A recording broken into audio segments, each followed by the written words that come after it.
Anime fights. Some of the most heart-pounding and memorable moments within a series. Being able to characterize, develop, and or provide breathtaking set pieces thanks to its animation and music. If you're an avid anime watcher, you can probably think of many astounding battles from various anime that have stuck with you for many reasons. But what is it that separates those forgettable run-of-the-mill fights to the legendary clashes we remember to this day? What goes into an anime fight? More importantly, what goes into these fights that make this a beautiful outlet to tell a story? Fights in fiction are something I believe to have 4 major components to them. They don't even have to be a physical fight. Anything like an extensive mental struggle or even a verbal fight between 2 characters will be affected by these components. The first is build-up. How long has this duel been foreshadowed? How anticipated are you for these characters to clash? The second is context. What does it mean for this fight to occur? What do the combatants have to gain from this brawl? What is at stake? The third being the content for the fight. What does it contain? Is it just a mindless clash of power, or is there a layer of strategy and mind games involved? And finally, external factors. This looks past the actual story and characters themselves, and looks at the factors like music and visuals. We will be taking a look at various series and showing how each of these factors go into play, as well as how at times, there are a lot more to these fights than what meets the eye. Displaying that using these many factors in a way that mesh with each other can provide a moral hidden behind the thunderous discord of power. There will be major or minor spoilers for the series shown on screen with timestamps to avoid spoilers. The shonen battle genre, a genre of anime that is most recognized for its high-octane emotional altercations. Let's take Bleach for the first example. Near the end of its second arc shows the main protagonist, Ichigo Kurosaki, going up against an intransigent society. A society that has needlessly deemed Ichigo's mentor worthy of execution. Ichigo's fight with the captain Byakuya Kuchiki, the one who holds these societal ideals to their highest value, actively goes against Ichigo's belief to protect those close to him. Lead him to engage in a fight to destroy these laws which is inconvenient for him. The one who serves to uphold the standards, and the one to destroy those standards for the well-being of those he holds dear. This is a conflict that has been brewing for 2 seasons, with both combatants having principles to uphold. The animation itself is passable. It may be considered a bit lacking now, but was pretty standard for the time. The music itself can increase the tension, but isn't all that memorable. While it is a fight in order to protect, it is even more so a fight that challenges needless social standards. By itself, it tells an interesting story on social conflict and is a fitting end to the Soul Society arc. In the second round of the tournament, 2 classmates were put against each other, Izuku Midoriya and Shoto Todoroki. This round serves to characterize Midoriya, showing him being a prime example of a hero, by not only sacrificing his own win, but slowly destroying his body in order to help someone overcome their troubled mindset. This fight gives depth to Midoriya's selflessness, showing how far he's willing to put himself down for the sake of others. The fight mostly consists of the combatants countering the other's attacks. Both are strategizing and attempting to predict each other's moves to satisfy their own win condition. The animation and music are there to boost the emotion in the moment, causing unease within the character's current predicament, then eventually brightening up to become adrenaline-inducing upon reaching its climax. While being a physical battle, it is also a battle of determination, featuring how important an influence can be on someone who is misguided. Taking note of more recent examples is Jujutsu Kaisen. Episodes 14 through 20 takes the cast into a battle between rival schools. This series of fights is a brilliant way to establish a variety of characters in a relatively short amount of time, exhibiting an abundance of well-animated fluid skirmishes between the Jujutsu sorcerers. Each fight details who each adversary is, their aspirations and relations with one another, with each backstory setting a foundation for the many characters we will see to grow from this point forward. It's not a unique setup, but uses these cliches to the best of its ability. Those immersed in their battles formulate strategies, combining and taking advantage of each other's technique to get the upper hand. It holds lackluster to decent build-up, but what is gained from the competition itself makes this arc an explosive start for what's to come. Perfecting the delivery of characterization and meaning in fights is winter of 2021's Wonder Egg priority. During the show's 11-episode run, showcases fights that focus on one overcoming trauma. While it is shown through physical combat, progression in a fight is done more so with the character's mindset. These are usually beautiful and over-the-top clashes of power, with the power itself falling along the lines of mental fortitude. The mental instability that some of the Wonder Egg girls face is directly represented through their physical prowess. Hints from the environment, character actions and reactions, and the monsters themselves lead you to get a sense of the character's trauma. The fights allow the clients to overcome their suffering, having the main cast learn from them and each other to better themselves. Nearly every encounter has some sort of meaning relating to mental health and how to get in a better place. A lot of it is not so direct and is often found through the show's symbolism, exploring themes such as how one cannot usually overcome such a troubled state themselves, often needing the help or influence of others, but have to be the ones to want to change. At the end of every episode, it makes you think, what was that trying to convey? These battles have a unique way in which they play out, and the fundamental message they all pass on is something I think many people can take to heart.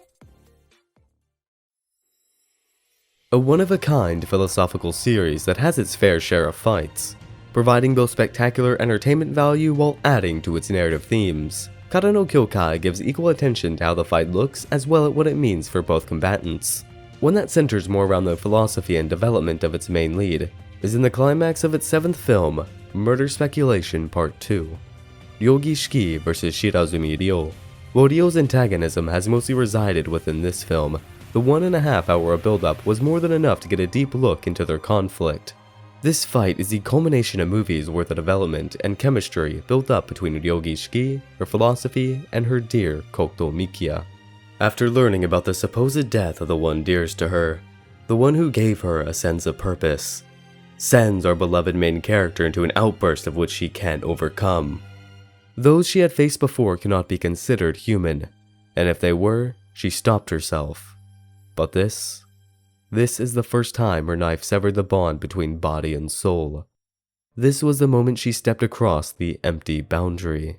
This brief instant, unbeknownst to the fact Mikiya is alive, shows the estranged Shiki the meaning of her life without him. Without him, she might as well have been dead. Coinciding with her belief of killing one person means killing themselves. It was fleeting, yet holds many implications, making it all the more impactful. Everything we have come to know about Shiki through these films is reassured in this one fight. The emotional weight to the scene is only amplified by Yuki Kanjira's music and Ufotable's visuals, which blend in perfect harmony, making this a tear-jerking conclusion. The penultimate fight of Fate Stay Night Unlimited Blade Works is undoubtedly one of the most memorable showdowns within the series. Not just for the absolute beauty of Ufotable's visuals, but the intrinsic meaning within the fight itself. Confronting his future self, Emiya fights to prove himself right, while his opponent fights to dismantle his deluded mentality. Archer, knowing the outcome of following those rash ideals, fights to break Shido in an attempt for him to realize the contradiction and hypocrisy within his ideals. Yet by implanting the flaws into Shido's mind, only serve to help him further get a grasp on his future, allowing him to avoid the despair that would come otherwise. His words and dedication showed Archer the core of his ideals and how integral they were for the existence of Emiya Shido. While one was ignorant of their foolishness, and at first blind to the path ahead, the other was aware of the replete path of anguish, only wanting to rid of such ideals for his own salvation. But because of his reach, allowed a version of himself to live without that same foolishness he had. While failing in his original goal, had come to an understanding and acceptance within himself. In the end, Emiya not only had saved himself in the principle of his ideals, but had given salvation to a future self that had reached a dead end. The dialogue spoken throughout challenges the idea of what it means to be a hero. A conflict which has sparked from their acquaintance had culminated into the deep battle they shared at this moment. It was meaningful, hopeful, and had set a line between realism and idealism. Encapsulating the core of Emiya is shown in the finale of Heaven's Feel, with him showing another side to that ideal that wasn't challenged before. His priority wasn't so much as saving people in general, but just the ones close to him, going so far as to utterly destroy his entire being until his body is frail and his mind is mush. And then just when he thinks his goal of destroying the Grail is in reach, there awaits Kotomine Kide. For 2 whole routes, both of these characters have been at odds despite their seldom interaction. The nature of these two make one another natural enemies, completely on opposite sides of the morality spectrum. This confrontation not only serves as a heart-pounding send-off for the series, but is the wrap-up for the main themes found within Fate Stay Night. What does it mean to be a hero? And what must they accomplish to reach that status? Early on, Kotomine tells Shiro, a hero of justice must have a villain to defeat, and the person with the most qualities of a villain within Stay Night is Kotomine, a man who only gets pleasure from the demise of others. This fight, in a way, briefly resuscitates his hero of justice goal, with Shiro subconsciously bringing this ideal to fruition, in spite of putting it beneath him to protect Sakura. These 2 men hang on to life by a thread, following ideologies that cannot possibly contrast anymore. Yet despite their polarity, both hold a certain appreciation for one another, not only accepting themselves, but the similarities that derive from their differences. It is the most thematically fitting end to this hero's journey that Emiya Shiro has fulfilled. The final quarter of Attack on Titan marked one of the most unexpected yet logical twists in the series, with our dear protagonist, Eren Yeager, becoming an antagonist to the rest of the world. The light of freedom had gotten further away after Eren learned the truth of those on his island and the world that encompasses it, seeing no other choice but to take this fight out to the wider world in order to guarantee the safety of his people. The goal of liberation was one thing he held on to for his entire life. It is a dream that never got a chance to mature, only being altered by the numerous traumatizing events he has witnessed throughout his time, further fueling his emotion-driven desire. Emotions so severe, rationality and deeper thought cannot exist within his mind, eventually overflowing to the point of Eren taking matters into his own hands, following the shortest path to reach his goals, going so far as to disregard morals and ethics to break the chains that had bound the Eldians, fully adopting the label given by the outside world. Eren's development details the danger of what an aggressive, unrealistic goal can harbor. Letting that ambition become even more disconnected from reality correlates to the destruction it can cause, both to others and the person who embraces such an ideal. Furthermore, representing the cycle of human hatred and what that brings to the world. An eye for an eye makes the whole world blind. In the end, revenge only causes more destruction for the world at large. When finally the damage is all said and done, no one is right in the end. Everyone is equally guilty for their crimes. While not so much an orthodox fight, this conflict is with an adolescent young man in the society he is a part of. In the beginning, Hikigaya Hachiman is just a cynical, apathetic teen. Throughout his childhood, has been constantly excluded and oppressed by his peers for various reasons, causing him to often have negative misconceptions about even the people nice to him. While he isn't wrong in some aspects, he makes a habit of generalizing people based on certain characteristics. Because his personality in the beginning scraped with the wants of society, his poor treatment only made his bad attributes more apparent, or gave birth to many traits that drove him further off the path of society's wants, ultimately ending up as the person we see in the beginning of the show. But as the story progresses, as Hachiman meets new people and handles various tasks, he subtly grows more comfortable with being in groups and understanding people in general. Then in the final episode, Hachiman's reform is apparent, being incapable of thinking back to his old behavior without cringing. Sometimes you are not fit for society, and while that may sound harsh, it is ultimately up to you on how you reform, being able to be an acceptable member while still being true to your core. And with that, there are some things you just have to accept. It may be hard at first, as it may contradict with your beliefs and outlook, but is important to both your well-being and the others around you.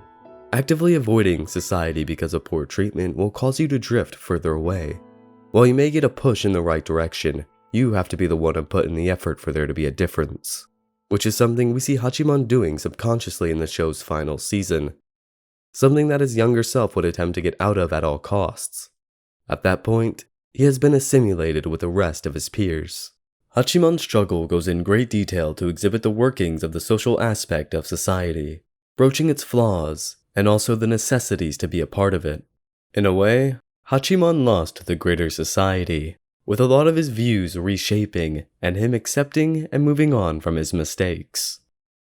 Anime fights are an interesting topic to talk about. While a lot of them are there to increase the plot's entertainment value, there are also some clever ways that they can be used to give extra weight to the story and characters.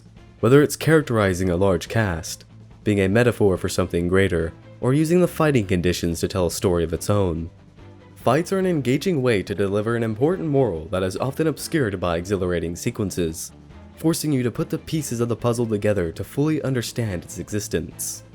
It may look like a basic brawl on the inside, but if you look deeper, there may be some implication that has gone unnoticed. Thanks for watching, I hope you enjoyed.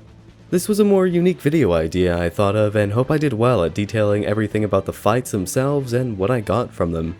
Of course, there's always the chance I missed the intended meaning. Feel free to talk about or bring up any other fights that you thought had interesting ideas behind them. I might add on to the series down the line if I can find another set, as this was something I found enjoyable to make. My next video will be about To Your Eternity. Once again, thanks for watching. Later.